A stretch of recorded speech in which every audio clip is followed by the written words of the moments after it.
Hi, Justin is here. Have you been waiting for us? I hope so. And you know what? We are going to study English again. And we definitely specify this lesson in a silent letter. How to boost up our pronunciation when we speak in English. And you know what? Silent letter means we do not have to spell the letter in the word. Wow, this is something weird, right? In Bahasa Indonesia, we used to spell all the words. But in English, it doesn't pay off. So, what is silent letter? We are going to specify the silent letter in C letter. Means like we don't have to pronounce C when it is in a particular structure in the word. So, are you ready? Let's get started. This is silent letter C. Jadi, kita akan tahu kapan kita harus mengucapkan C atau huruf C dalam sebuah kata bahasa Inggris. Apabila ada aturan berikut ini, susunan huruf seperti ini, kalian tidak perlu mengucapkan huruf C-nya. Ada dua setidaknya. Yang pertama, kapan saja kalian menemukan huruf C yang jatuh setelah huruf S. Kalian tidak perlu membaca huruf C-nya. Seperti ini, dan seperti ini. Yang pertama ada kata descent, conscience, conscious. Kenapa begitu? Sederhananya, karena apabila kita menggabungkan huruf C dan S, cara pengucapannya akan sulit. Gitu. Yang kedua, kapan saja kalian menemukan huruf C yang jatuh setelah I'm so sorry. Ada huruf C yang jatuh sebelum huruf K dan Q. Contohnya di sini ada acquire, acquit, and acknowledge. Jadi kita hanya membaca ini saja, kita hilangkan suara C-nya. Acquire, no, but acquire. We don't have to pronounce this. Because C yang di sini biasanya dibaca keh. Sedangkan Q itu juga dibaca keh. Artinya double keh sound. In alphabet, you just omit it. Dan ini adalah beberapa cara dan contoh kalimatnya yang perlu kalian tahu sebagai bentuk praktik. Oke? Are you ready? Yang pertama, kita punya kata abscess. Abscess. Nah, ini disebut sebagai phonetic transcription, di mana tulisan simbol ini merepresentasikan suara. Ini adalah tulisannya, sedangkan simbolnya ini. Kalian bisa belajar pronunciation, memahami simbol phonetic transcription di dalam playlist kita.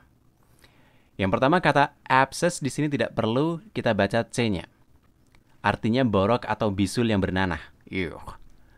For example, I have a painful abscess on my gum. Aku punya bisul nanah di bagian gusiku. Yang kedua, kita punya kata ascend. Ascend. Nah, ada simbol apostrof di atas seperti ini. Artinya kita tekankan suaranya naik. Ascend. Ascend. Nah, ini akan mempengaruhi pengucapan kita secara keseluruhan. Artinya di sini naik atau menyingsing. Contohnya, as we ascended to the top of mountain, the air became colder. Seketika kita naik ke puncak gunung, udaranya menjadi lebih dingin. Kemudian selanjutnya di sini ada kata ascend. Nah, di sini huruf C-nya jatuh setelah huruf S. Ascend. Pendakian atau lereng. This is our first ascent after corona pandemic. Ini adalah pendakian pertama kita setelah pandemi corona. Kalian setelah corona ngapain aja? Selanjutnya di sini ada kata, ada 3 kata lagi. Yang pertama, kita lihat di sini ada apostrof, maka kita tekankan di awal. Con. Nah, dibaca nih. Con. Conscience. Conscience. Oke. Artinya di sini hati nurani. This is not a matter of who is the right, but we deal with a conscience. Ini itu bukan soal siapa yang benar, tapi kita berurusan dengan hati nurani. Seperti itu. Contoh yang lain, conscious. Conscious, sadar. Jadi bukan dibaca conscious, no, but conscious. Ini dibaca e. She is totally conscious of the problems. Dia benar-benar sadar menyoal masalah-masalah tersebut. Kemudian selanjutnya kita punya kata descend. Descend. Descend. Artinya turun. Sebenarnya dalam bahasa Inggris, kata de seperti ini berarti turun. Ini merupakan imbuhan. Dan biasanya menempel di kata benda seperti itu. Contohnya, the plane began to descend.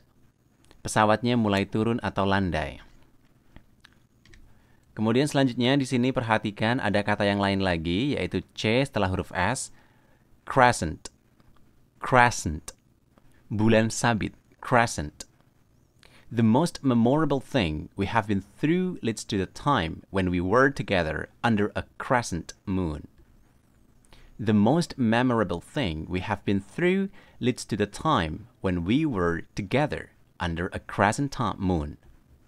Hal paling berkesan yang sudah kita lewati bersama merujuk pada waktu ketika kita bersama di bawah bulan sabit. How romantic it is, right? Oke, lalu kemudian selanjutnya di sini ada kata apa lagi? Disciple. Disciple. Penganut atau murid. They are the disciple of Sigmund Freud. Mereka itu penganut Sigmund Freud. Jadi Sigmund Freud ini adalah seorang psychologist. Selanjutnya di sini ada kata yang lain lagi. Wow, sepertinya kata-kata ini tuh kayak sulit banget diucapkan ya. Tapi tidak juga. Kita bantu. Nah, kalau misal ada apostrof di bawah seperti ini, kita turunkan suaranya. I, v, nascent. Nah, I, v, nascent. Jadi kita hilangkan suara C-nya. I, evanescent. Evanescent. Nah, seperti itu. Cepat berlalu dari ingatan atau memudar. You know, talk is evanescent, but writing leaves footprints. Kamu tahu bicara itu mudah dilupakan, tapi tulisan akan meninggalkan jejak. Nah, gitu. Contoh yang lain, kita hilangkan C-nya juga. Di sini menjadi fascinate. Membuat kagum. Fascinate. Jadi kalau ada native speaker bilang fascinating, artinya mengagumkan. For instance, at the party, the concept totally fascinated me.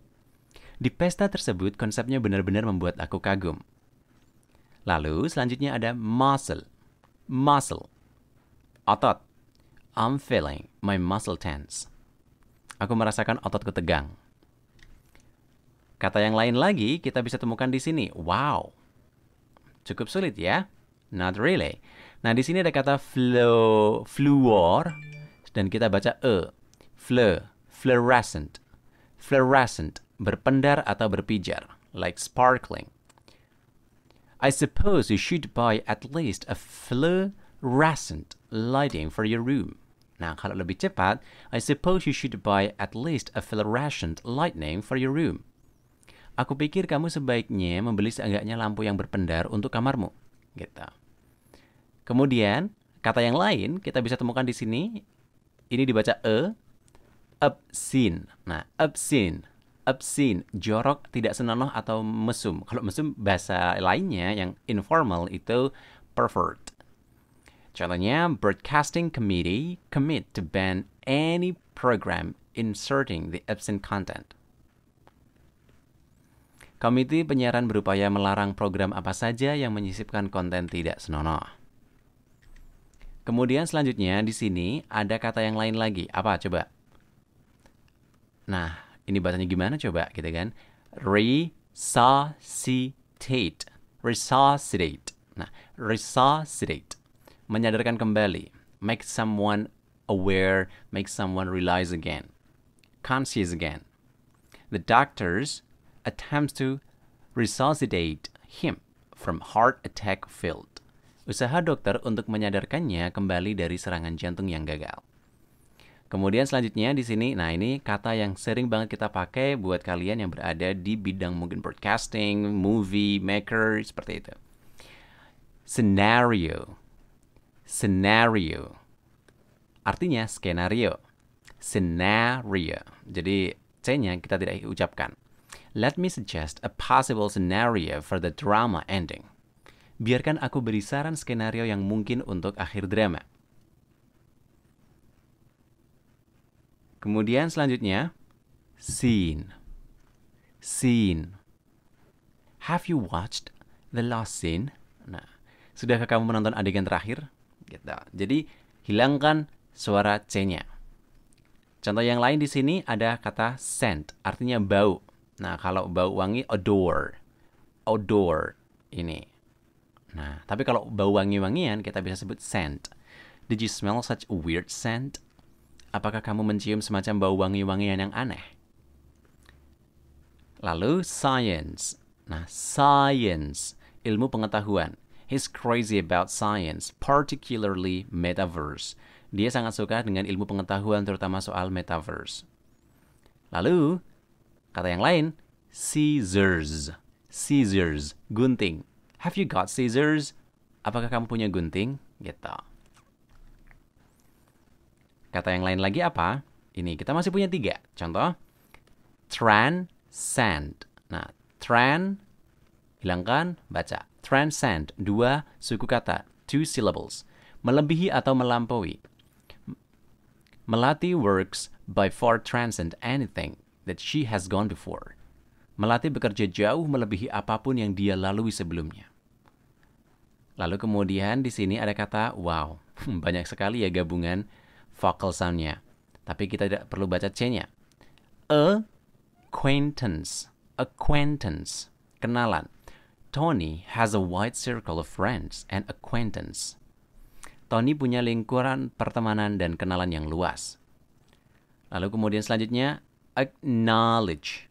Acknowledge. Mengakui sesuatu itu benar atau membenarkan. I have to acknowledge the fact that I am partly responsible. Aku harus membenarkan fakta bahwa aku bertanggung jawab. Nah, ini menarik. Jadi, banyak sekali contoh silent letter E yang berada di kata-kata yang intermediate levelnya itu bagus. Kemudian selanjutnya, contoh yang lain lagi kita punya. Nah, ini nih, bacanya gimana nih? Kita C-nya hilangkan. Acquiesce. Oke? Acquiesce. Acquiesce. Setuju. Sonny explained his plan and reluctantly Sanya acquiesced. Sonny menjelaskan rencananya tapi Sanya ogah-ogahan begitu setuju. Kemudian selanjutnya, acquit. Acquit. Membebaskan dari tuduhan. The jury acquitted him of murder. Juri membebaskannya dari tuduhan pembunuhan. Lalu di sini acquire. Acquire, memperoleh. How long will it take to acquire IELTS skills? How long will it take to acquire IELTS skills? Berapa lama waktu yang dibutuhkan untuk menguasai kemampuan IELTS? Itu tadi adalah semua contoh kalimat beserta juga artinya kata-kata yang menyisipkan aturan silent letter C. Kita akan ketemu lagi di video yang lain dengan penjelasan yang lain juga. Semoga ini bisa membantu kalian semua ya teman-teman. So, see you again in the next video. Just Listeners. See you international people and social people. By then, keep practicing your English. Dadah!